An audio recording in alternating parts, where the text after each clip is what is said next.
Hello students, मेरा नाम जिगर शुक्ला है। मैं आपका स्वागत करता हूं यजुर्वा एकेडमी के चैनल पर।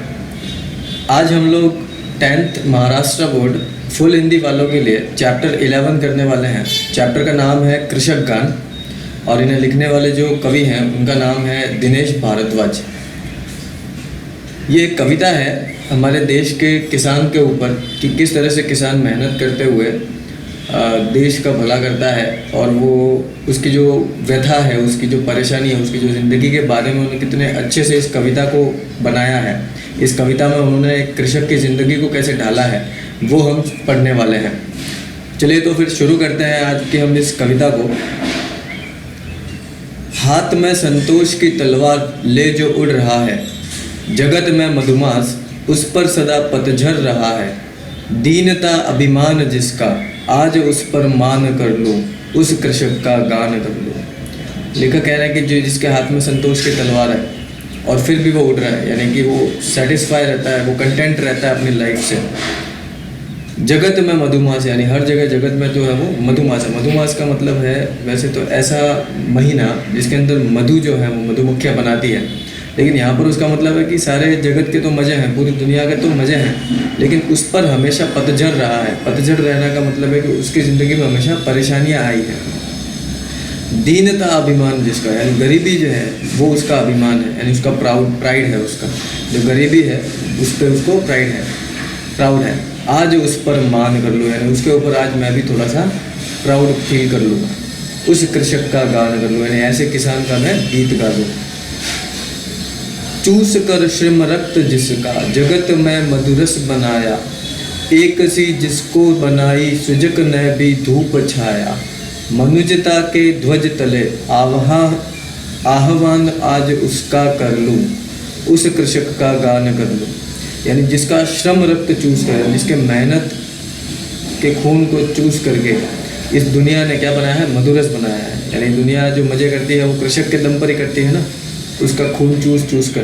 क्योंकि देखो किसानों से तो सारा अनाज वगैरह हम बहुत सस्ते में लेते हैं, लेकिन बीच में दुकान वाले हैं और ये जो अलग अलग फैक्ट्री वाले हैं जो उसी रॉ मटेरियल को यूज़ करके नए प्रोडक्ट्स बना के देते हैं, थोड़ी सी उसमें हमारे लिए सुविधा ऐड कर देते हैं और चीज़ों का दाम जो है वो बहुत बढ़ा के जो है वो उनसे लेते हैं और उन्होंने फिर बंगले महल बना लिए हैं। एक चीज़ जिसको बनाई, सृजक ने भी धूप छाया। यानी कि जिसने सृजक कौन है, हमारा ऊपर वाला भगवान, वो भगवान ने भी सबके लिए धूप और छाया तो एक जैसी बनाई है। यानी कि किसान के लिए भी एक जैसी बनाई, हमारे लिए भी एक जैसी बनाई है। हम भी जब धूप में जाते हैं तो परेशानी होती है ना हमको, तो कृषक को भी होती है, लेकिन हम उसकी मेहनत को ज़्यादा ध्यान नहीं देते हैं। उसके ऊपर आज तक कोई ज़्यादा ध्यान नहीं देता, खाली बातें ही होती है। पॉलिटिशियन भी आते हैं वोट लेने के लिए, बातें करते हैं खाली, पर एक्चुअली में उसके ऊपर कोई ध्यान नहीं देता है। मनुजता के ध्वज तले, यानी इंसानियत के इस झंडे के नीचे आह्वान मैं उसका कर लूँ, यानी आज उसको मैं बुला लेता हूँ, आज मैं उसको याद कर लेता हूँ। उस कृषक का गान कर लूँ, यानी ऐसे किसान का मैं गीत गा दूँ। विश्व का पालक बन जो अमर उसको कर रहा है, किंतु अपने पालितों के पद दलित हो मर रहा है। आज उससे कर मिला, नव सृष्टि का निर्माण कर लूँ, उस कृषक का गान कर लूँ। यानी पूरी दुनिया का जो पालक है, पालक यानी पालने वाला है, और वो अमर उसे कर रहा है, पूरी सृष्टि को जो अमर कर रहा है। यानी अगर किसान अपना काम करना बंद कर दे तो खाना पीना ही मिलना बंद हो जाएगा, तो ये दुनिया कब तक जिंदा रह पाएगी। यानी दुनिया को जिंदा अमर रखने के लिए जो है वो पालक है, वो कौन, किसान। किंतु अपने पालितों के, पालित यानी जिनको पाला जा रहा है, यानी पूरी दुनिया को पालता है, कौन पालता है, किसान। तो उसके ही पद दलित होकर के, यानी उनके ही पैरों के नीचे आकर के दब करके मर रहा है, कौन, किसान मर रहा है।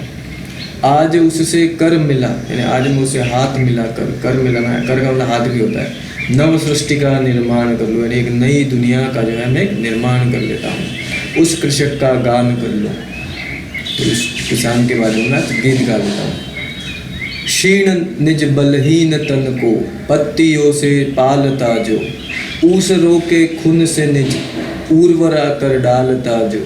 छोड़ सारे सुर असुर मैं आज उसका ध्यान कर लूँ, उस कृषक का गान कर लूँ। यानी क्षीण है उसका बल, क्षीण यानी कम करना, निज यानी अपना, बलहीन यानी जिसमें ताकत नहीं है, तन को, यानी वो अपने ही तन को जो है वो बलहीन बना करके और पत्तियों से पालता है, यानी रूखा सूखा खाना खाता है। किसान के घर में देखना ज़्यादा पकवान नहीं मिलेंगे, जो दूसरों के घरों में पकवान पहुंचाता है उसी के घर में पकवान नहीं होते, तो वो रूखा सूखा खाना खाता है, पत्तियों से पालता है। मतलब ऊसरों को खून से निज, यानी निज यानी अपने, अपने खून से वो ऊसरों को, ऊसरों मतलब बंजर भूमि, बंजर जमीन को वो अपने खून से जो है वो क्या करता है, उर्वरा कर डालता है, जो उसे वो जो काफ़ी उपजाऊ बना लेता है। उपजाऊ बना लेता है मतलब वहाँ पे अच्छी फसल जो है वो पैदा कर लेता है।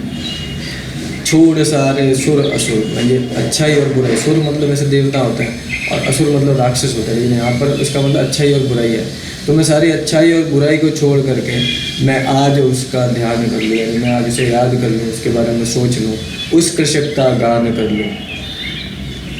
यंत्रवत जीवित बना है मांगते अधिकार सारे, रो रही पीड़ित मनुजता आज अपनी जीत हारे। जोड़ कर कण कण उसी के नीड़ का निर्माण कर लो, उस कृषक का गान कर लो। यानी यंत्र जैसे जीवित हैं, यंत्र यानी मशीन जैसे, मशीन की जैसी जो है हम सब जीवित हैं और मांगते अधिकार है, सबको अधिकार चाहिए, मेरा अधिकार उसका अधिकार, बस अधिकार ही अधिकार चाहिए, किसी को अपने कर्तव्यों का पालन तो करना ही नहीं है। हम सब लोगों की मानसिक स्थिति आज ऐसी है कि हम अपने कर्तव्यों को भूल चुके हैं और बस अपने अधिकार के बारे में अपने सजग हैं, बस सबको चाहिए ही चाहिए, किसी को कुछ देना नहीं है, किसी को अपने कर्तव्य पूरे नहीं करने हैं। रो रही पीड़ित मनुजता, और जो इंसानियत है, मनुजता है इंसानियत, वो पीड़ित है, परेशान है, दुखी है और वो रो रही है।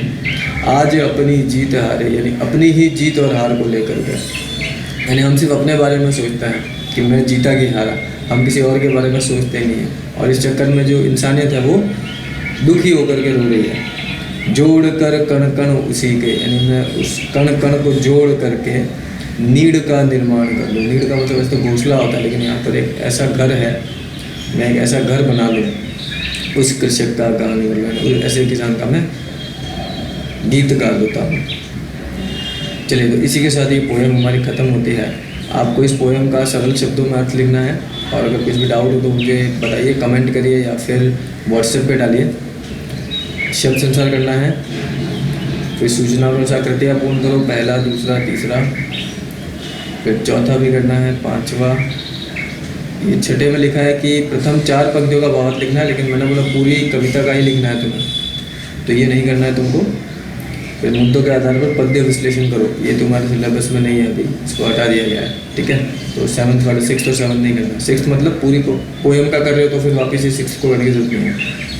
चलिए, इसी के साथ हमारा टर्म 1 जो है, पहली इकाई जो वो ख़त्म होती है। चलिए, तो मिलते हैं अगले लेक्चर में, तब तक के लिए सी यू गाइस, बाय बाय। और प्लीज़ होमवर्क टाइम पे करो और अपना ध्यान भी रखो।